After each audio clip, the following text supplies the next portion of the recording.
Assalamualaikum warahmatullahi wabarakatuh. Saya Nasir daripada Nadikom Digital Senang Berhad. Pada pertemuan kita kali ini, saya nak tunjukkan bagaimana cara kita nak dapatkan template untuk Excel bagi import customer dalam SQL Accounting. Yang pertama sekali, klik File, klik Import, klik Customer dan Maintain Customer. Okay, apabila paparan keluar macam ni, kita klik Get Template dan anda hanya perlu masukkan seperti mana yang sampel yang ditunjukkan ni.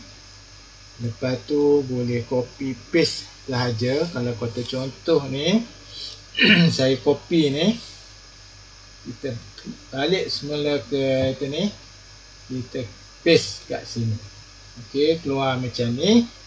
Kita just validate. Okey, dia klik new.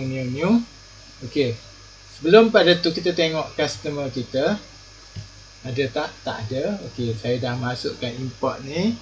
Saya klik import. Dah ada dua ni. Okey, sekarang ni saya klik maintain itu customer, klik refresh dan paparan yang ditunjukkan seperti mana berikut. Jadi kita boleh double klik ni. Kita tengok apa yang telah masuk ke SQL Accounting melalui import data daripada Excel.